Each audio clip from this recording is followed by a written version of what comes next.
Et bonjour les balances, bienvenue pour vos prédictions pour les 2 prochaines semaines.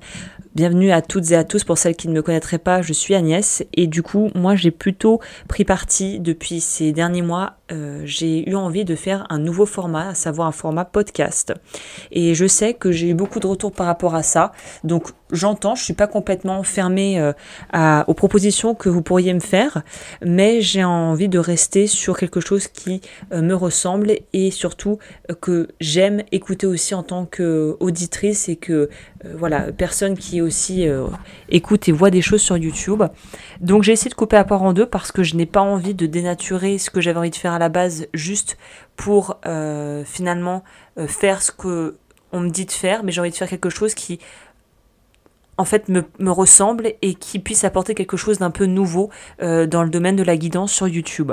Donc j'ai coupé la poire en deux et j'ai décidé de mettre la photo des cartes, mais de rester sur mon format de podcast qui est mon format de prédilection en fait depuis que j'ai commencé il y a 5 ans.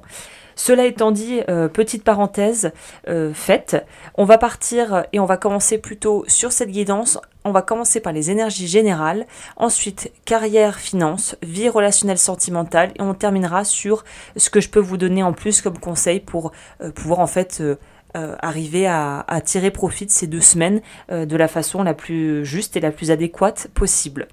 Vous, au niveau des énergies générales, on a le roi de denier, le 5 de coupe, le roi d'épée. Donc, ce qui se passe ici, c'est que on voit que vous avez besoin d'être, vous avez besoin de vous renouveler. On a quand même 2 rois dans ce tirage.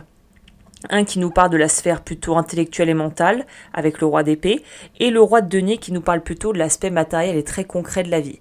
Il se pourrait que durant cette période, vous vous sentiez un petit peu mélancolique, peut-être que vous vous sentez nostalgique d'une période, du fait d'avoir dû maturer, de garder la tête froide face aux défis, et en même temps d'avoir en fond de vous une petite envie de juste redevenir une personne insouciante qui n'a pas à se prendre la tête, qui peut aller vaquer à ses occupations avec plus de légèreté. Mais on dirait que vous êtes dans une phase où vous avez des responsabilités, vous devez porter des choses à bras le corps et finalement vous n'avez pas trop le temps à vous laisser un petit peu porter avec le courant. C'est peut-être ce à quoi vous auriez envie d'aspirer, de pouvoir profiter pleinement de ce que vous construisez, de ce que vous avez mis en place. Mais là, il semblerait que à l'heure actuelle, c'est pas au goût du jour, vous avez encore besoin d'avancer, vous avez besoin de continuer et en fait c'est un petit peu cette phase où on se dit bon ça va, j'ai fait beaucoup de choses, j'ai envie de pouvoir souffler un peu et finalement de pouvoir un petit peu me mettre en retrait peut-être par rapport au boulot ou par rapport à mes proches, à ma famille, j'ai beaucoup donné, j'aimerais bien un peu être au calme et qu'on me laisse un peu souffler et j'ai pas l'impression que ces 2 prochaines semaines vous ayez vraiment le temps de souffler comme vous aimeriez en fait. Alors ça, je ne prône absolument pas d'être workaholic et de se pousser au burn-out. L'idée n'est pas de dépasser ses propres limites émotionnelles et corporelles, mais on vous dit qu'il faut continuer. Vous êtes lancé. C'est comme un train en marche qu'on peut pas vraiment arrêter, quoi. Donc le conseil, c'est de laisser derrière vous peut-être ces regrets, peut-être cette sensation de ne pas faire assez, de faire peut-être un état des lieux de tout ce que vous auriez voulu faire différemment. Finalement, durant cette période, c'est pas quelque chose qui va vous aider à avancer.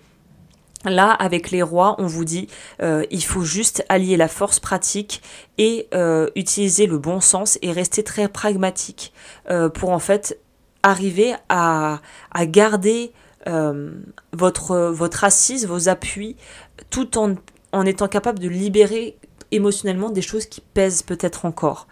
La question que vous pourriez vous poser, parce qu'encore une fois, j'aime en fait pas vous donner des messages clos, un peu comme des trucs boum, c'est ça.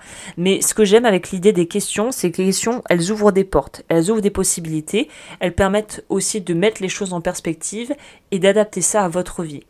Donc par rapport à la question au niveau des énergies générales que vous pourriez vous poser, c'est quelle vision du passé vous freine encore et comment est-ce que vous pouvez la transformer en une force pour avancer.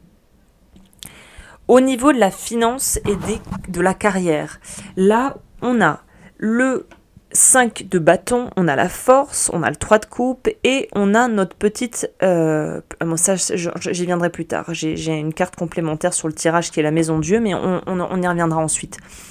Donc vous, au niveau de la vie pro, on voit qu'il y a une forme de... Moi, je ressens ça peut-être comme une forme de compétition. Il y a peut-être quelqu'un qui un peu peut-être fait ce que vous faites ou marche sur vos plates-bandes ou peut-être que c'est un peu plus insidieux que ça. Peut-être qu'on vous met un petit peu en compétition malgré vous avec des gens autour de vous. Ou si c'est pas de la compétition telle quelle, c'est peut-être une forme de tension. Il y a quelque chose où on sent qu'il y a des défis à relever, on sent que vous avez la niaque, vous avez l'énergie pour le faire, mais ça demanderait peut-être à être plus dans le collaboratif, le participatif, le travail d'équipe peut-être tout simplement, plutôt que de vouloir faire chacun les choses dans son coin. Donc, je pense que la tension peut aussi être un espèce de stress positif. Vous savez, le stress qu'on va monter sur scène, qu'on a le trac en fait. Il y a des gens chez qui ça va être tellement virulent et tellement puissant qu'ils vont se retrouver complètement cloués là et qui pourront plus rien faire. Pour d'autres, ça va être quelque chose qui va les pousser à exceller et à donner une super prestation. Donc, en fonction de votre parcours et de vous, ça se pourrait que finalement, vous puissiez vous dépasser grâce à cette espèce de petite tension qui ne dure pas dans le temps. C'est pas un stress lancinant, hyper anxiogène. C'est peut-être ce moment, c'est ma chance, make it shine, c'est à moi d'y aller, je vais oser me mettre en avant. C'est plutôt comme ça que je le ressens. Dans d'autres cas, si vous sentez que c'est vraiment tendu, que les choses se passent pas comme vous voulez, je sais pas, que le financement se fait pas, que l'acheteur re-signe à signer, que voilà, vous sentez que vous commencez à patauger, là on vous dit il faut plutôt viser les alliances et plutôt viser de regrouper, le regroupement plutôt que d'essayer de faire cavalier seul. Alors encore une fois, voyez en fonction de vous, j'ai pas la vérité universelle, mais de ce que je vois des cartes, c'est le conseil qui me viendrait. Le conseil global, ça serait dans ce contexte-là, d'arriver à pouvoir rester soi et affirmer et protéger ses plates-bandes tout en arrivant à travailler en équipe. C'est ça un petit peu le challenge pour vous de cette fin d'année. Voilà. Et surtout, n'ayez pas peur de célébrer, même si c'est des petites victoires, parce que c'est les petites victoires petit à petit mises bout à bout qui permettent d'aller très loin. Donc la question que vous pourriez vous poser au niveau de la vie pro, c'est comment est-ce que vous pouvez peut-être transformer, comme je vous le disais, une situation qui a l'air compétitive, qui est un petit peu peut-être, qui vous fait vous dire, mais attends, ça me ressemble pas, en opportunité de pouvoir peut-être justement arriver à bosser en équipe, même si chacun doit défendre ses intérêts. Au niveau de la vie sentimentale, j'ai le cavalier de denier, le pendu et le valet d'épée. Alors là, on voit qu'il y a une phase d'observation, il y a une phase en fait où avec le cavalier de denier on voit que vous avancez et les deniers vont lentement. Les deniers c'est la terre, les deniers c'est le concret, les deniers c'est ce qu'on met en place et les petites actions ou les grosses actions qu'on met. Là, je ne sais pas pourquoi, le cavalier de denier me fait penser un petit peu à ce jeune homme ou cette jeune femme qui avance bien droit sur son cheval, mais qui prend son temps pour pas tomber dans des bourbiers. Ils sont alertes. Le cavalier et la monture sont alertes. D'autant plus qu'on voit que le cavalier de denier va vers un pendu qui va nous parler justement de devoir peut-être s'immobiliser, prendre le temps de réfléchir, peut-être se sentir bloqué, peut-être qu'il y a un obstacle là dans vos relations ou un manque de clarté qui crée une espèce de frustration. On vous dit prends du recul. Le valet d'épée, il est là, il regarde ce petit pendu, il a sa petite épée, ce qui pour moi veut dire qu'il va couper, trancher le lien qui maintient le pendu comme ça la tête en bas. Mais il ne pourra agir qu'à partir du moment où il sait où est-ce que le pendu va tomber. C'est-à-dire que tous les deux personnages regardent notre pendu. Donc il y a vraiment cette notion d'avancer, mais d'avancer prudemment. Par exemple, là, le conseil, ça serait peut-être de réfléchir et d'observer. Un temps d'observation serait peut-être salutaire. Et de trouver aussi avec le pendu une nouvelle approche. De faire les choses hors du cadre, d'être curieux, de pas se mettre la pression, parce que le pendu c'est aussi ça sert à rien de vous mettre la pression, et en fait de mieux comprendre quelle est la nécessité ou pas de laisser le pendu le temps qu'il faut en fait. Là c'est pas la précipitation de devoir absolument débloquer la situation, mais plutôt de faire un état des lieux pour pouvoir voir cette phase d'immobilité en fait vous est salutaire, pour dire ça comme ça.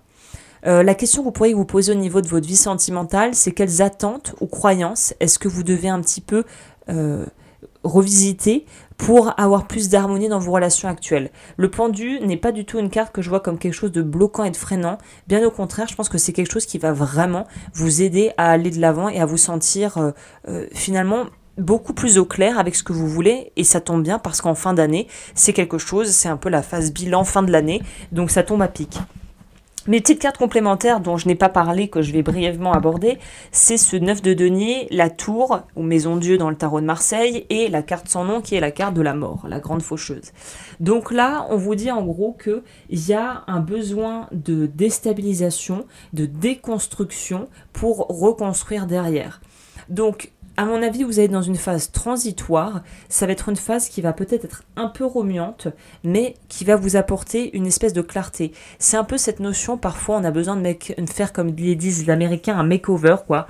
Je sais pas si vous vous souvenez de cette émission, je sais plus sur quelle chaîne ça passait, j'ai plus la télé depuis des années, mais c'est l'Américain, le grand blond, qui gueule partout avec son espèce de mégaphone, et qui en fait va aider des Américains vraiment plutôt de la classe prolétaire, qui ont des gros soucis de santé ou financiers, et qui va défoncer complètement leur maison pour tout recommencer et faire un truc super beau, super grand, bien équipé, propre aux normes. Et bah voilà, j'ai l'impression que c'est un peu l'état dans lequel vous êtes actuellement. Donc acceptez ça. Et s'il y a un espèce de, je me souviens un peu de son nom, mais voilà, de grand costaud qui veut tout remettre en question, que ça soit symboliquement une personne ou une situation, voyez ça comme une opportunité plutôt que comme le truc qui vous tombe sur le coin du nez où vous vous dites mon Dieu pourquoi moi. C'est vraiment, il y a un besoin de renouveau qui se fait sentir parce qu'il y a besoin d'aérer quoi, il y a besoin d'aération, il y a besoin de renouveau. Voilà.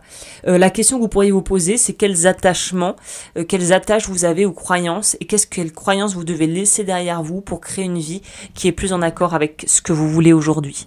Voilà, eh bien écoutez, j'espère que ça vous a plu, que ça a pu vous donner peut-être des conseils, c'est pour ça que je fais ce job. N'hésitez pas comme toujours à aimer, à commenter, à partager, à me rejoindre aussi sur les différentes plateformes si vous voulez voir ce que je fais, sachant que voilà, je fais aussi des bijoux et d'autres choses, entre autres choses, et je vous dis à très vite pour de nouvelles guidances.